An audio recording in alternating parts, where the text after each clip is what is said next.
ज्येष्ठ शुक्ल पक्ष की एकादशी को बिना जल के उपवास करने से पूरे साल की एकादशियों का फल प्राप्त होता है। इसे भीम एकादशी भी कहते हैं। एक बार महर्षि वेदव्यास जी पांडवों को एकादशी व्रत का महत्व समझा रहे थे। युधिष्ठिर, कुंती, द्रौपदी सहित सभी पांडव एकादशी का व्रत करते थे। भीमसेन को बहुत भूख लगती थी और उनसे भूखा नहीं रहा जाता था। वे अपनी इस असमर्थता को लेकर व्यास जी के पास गए और बोले, हे पितामह, मेरे परिवार के सभी लोग एकादशी व्रत करते हैं, लेकिन मैं बिना खाए नहीं रह सकता। मेरे पेट में जठराग्नि यानी भूख की अग्नि है। मुझे कोई ऐसा व्रत बताए जिसे साल में केवल एक बार करना पड़े और मुझे पूरे साल के एकादशी व्रतों का फल मिल जाए। यह सुनकर व्यास जी ने कहा, हे भीम, ज्येष्ठ मास के शुक्ल पक्ष की निर्जल एकादशी का व्रत करो। इस व्रत में अन्न और जल दोनों का त्याग करना होता है। व्यास जी के वचनों का पालन करते हुए भीमसेन ने यह निर्जला व्रत किया और इस व्रत के प्रभाव से उन्हें मोक्ष की प्राप्ति हुई। निर्जला एकादशी व्रत महत्व। जब वेदव्यास जी ने पांडवों को चारों पुरुषार्थ धर्म, अर्थ, काम और मोक्ष देने वाले एकादशी व्रत का संकल्प करवाया, तब युधिष्ठिर ने कहा, जनार्दन, ज्येष्ठ मास के शुक्ल पक्ष में जो एकादशी पड़ती हो, कृपया उसका वर्णन कीजिए।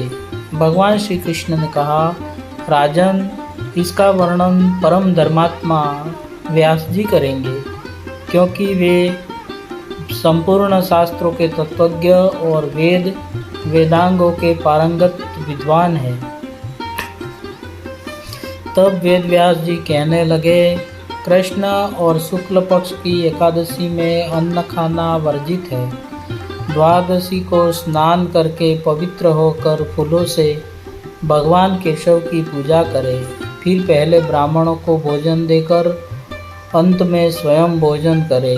यह सुनकर भीमसेन बोले, परम बुद्धिमान पितामह, मेरी उत्तम बात सुनिए। राजा युधिष्ठिर, माता कुंती, द्रौपदी, अर्जुन, नकुल और सहदेव ये एकादशी को कभी भोजन नहीं करते तथा मुझसे भी हमेशा यही कहते हैं कि भीमसेन, एकादशी को तुम भी न खाया करो। परंतु मैं उन लोगों से यही कहता हूँ कि मुझसे भूख नहीं सही जाएगी। भीमसेन की बात सुनकर व्यास जी ने कहा, यदि तुम नरक को दूषित समझते हो और तुम्हें स्वर्गलोक की प्राप्ति अभीष्ट है, और तो दोनों पक्षों की एकादशियों के दिन भोजन नहीं करना।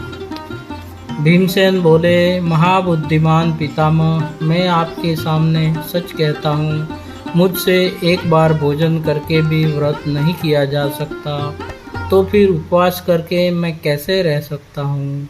मेरे उदर में वृक्क नामक अग्नि सदा प्रज्वलित रहती है, अतः जब मैं बहुत अधिक खाता हूँ तभी यह शांत होती है। इसलिए महामुनि, मैं पूरे वर्ष भर में केवल एक ही उपवास कर सकता हूँ, जिससे स्वर्ग की प्राप्ति सुलभ हो तथा जिसके करने से मैं कल्याण का भागी हो सकूँ। ऐसा कोई एक व्रत निश्चय करके बताइए, मैं उसका यथोचित रूप से पालन करूँगा। व्यास जी ने कहा, भीम, ज्येष्ठ मास में सूर्य जब वृष राशि पर हो या मिथुन राशि पर शुक्ल पक्ष में जो एकादशी हो, उसका यत्न पूर्वक निर्जल व्रत करो। केवल कुल्ला या आचमन करने के लिए मुख में जल डाल सकते हो। उसको छोड़कर किसी प्रकार का जल विद्वान पुरुष मुख में न डाले, अन्यथा व्रत भंग हो जाता है। एकादशी को सूर्योदय से लेकर दूसरे दिन के सूर्योदय तक मनुष्य जल का त्याग करे तो यह व्रत संपूर्ण होता है। इसके बाद द्वादशी को प्रातः काल में स्नान करके ब्राह्मणों को विधि पूर्वक जल और सुवर्ण का दान करे।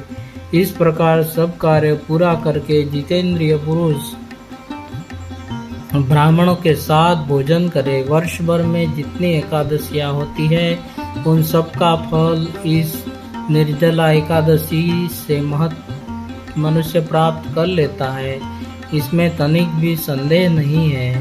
शंख चक्र गदा और पद्म धारण करने वाले भगवान केशव ने मुझसे कहा था कि यदि मानव सबको छोड़कर एकमात्र मेरी शरण में आ जाए और एकादशी को निराहार रहे तो वह सब पापों से मुक्त हो जाता है। कुंती नंदन, निर्जला एकादशी के दिन श्रद्धालु स्त्री पुरुषों के लिए जो विशेष दान और कर्तव्य विहित है उन्हें सुनो। उस दिन जल में शयन करने वाले भगवान विष्णु का पूजन और जलमयी धेनु यानी पानी में खड़ी गाय का दान करना चाहिए। सामान्य गाय या घी से बनी गाय का दान भी किया जा सकता है। इस दिन दक्षिणा और कई तरह की मिठाइयों से ब्राह्मणों को संतुष्ट करना चाहिए। उनके संतुष्ट होने पर श्री हरि मोक्ष प्रदान करते हैं। जिन्होंने श्री हरि की पूजा और रात्रि में जागरण करते हुए इस निर्जला एकादशी का व्रत किया है, उन्होंने अपने साथ ही बीती हुई 100 पीढ़ियों को और आने वाली 100 पीढ़ियों को भगवान वासुदेव के धाम में पहुंचा दिया है।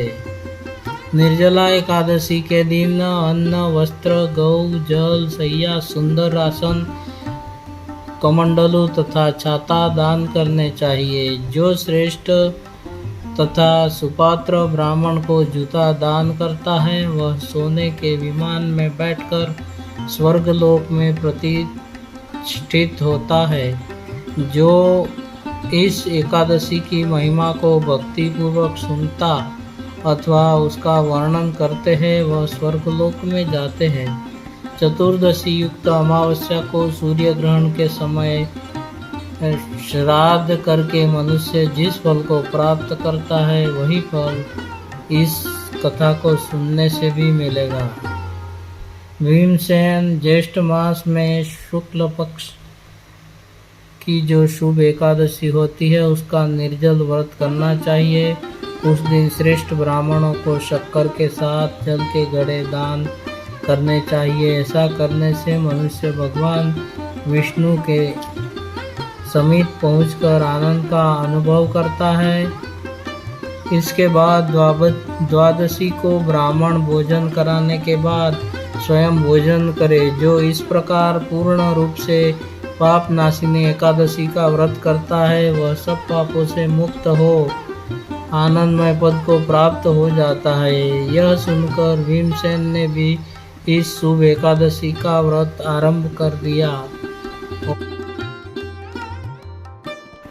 इस बार एकादशी तिथि दिनांक 24 जून को शाम 6:12 से शुरू होकर दिनांक 25 जून को शाम 8:09 तक है। तो एकादशी का व्रत दिनांक 25 जून को किया जाएगा। हरि ओम।